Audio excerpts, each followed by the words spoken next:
Ito ang gusto kong sabihin. No? Kung paano, sino si Trina sa buhay ko.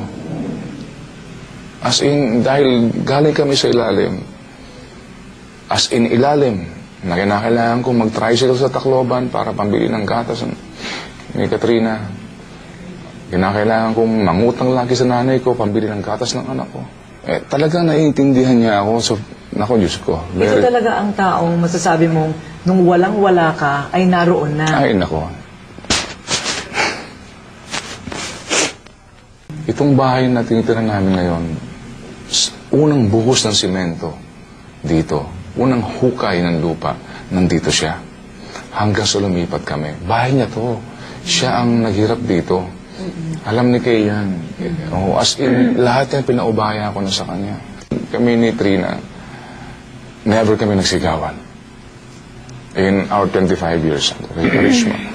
Marami mo naman nag-aaway ang mga magulang, di ba? Never, walang ganon. Walang ganong pahina. Yung isip na meron pa akong sasagutin na demanda, meron pa ongoing investigation na hindi mo alam kung saan nila dadalhin.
Medyo tinatago namin ang gagawin naming steps kasi upon the request of Ted, ayaw namin na ipaalam ang mga ginagawa namin na mga steps kasi parang nagiging media spectacle ito. We are doing it professionally.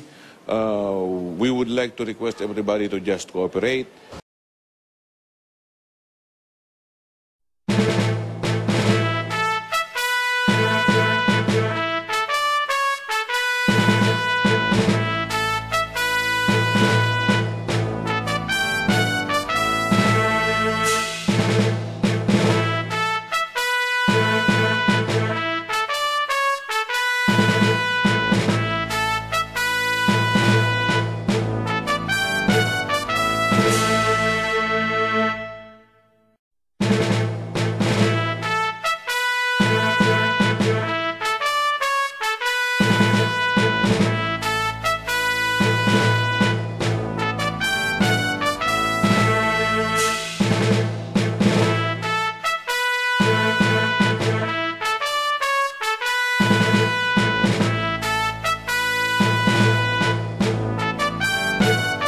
Few days leading to the suicide, problemado na ito, hindi na kumakain, nagkukulong na, seclusive na siya, then looking for weapons or purchasing chemicals, reading about suicide, making suicidal notes, yun ang mga importante. We may not be able to extract vital information with the relatives, mga closest relatives niya.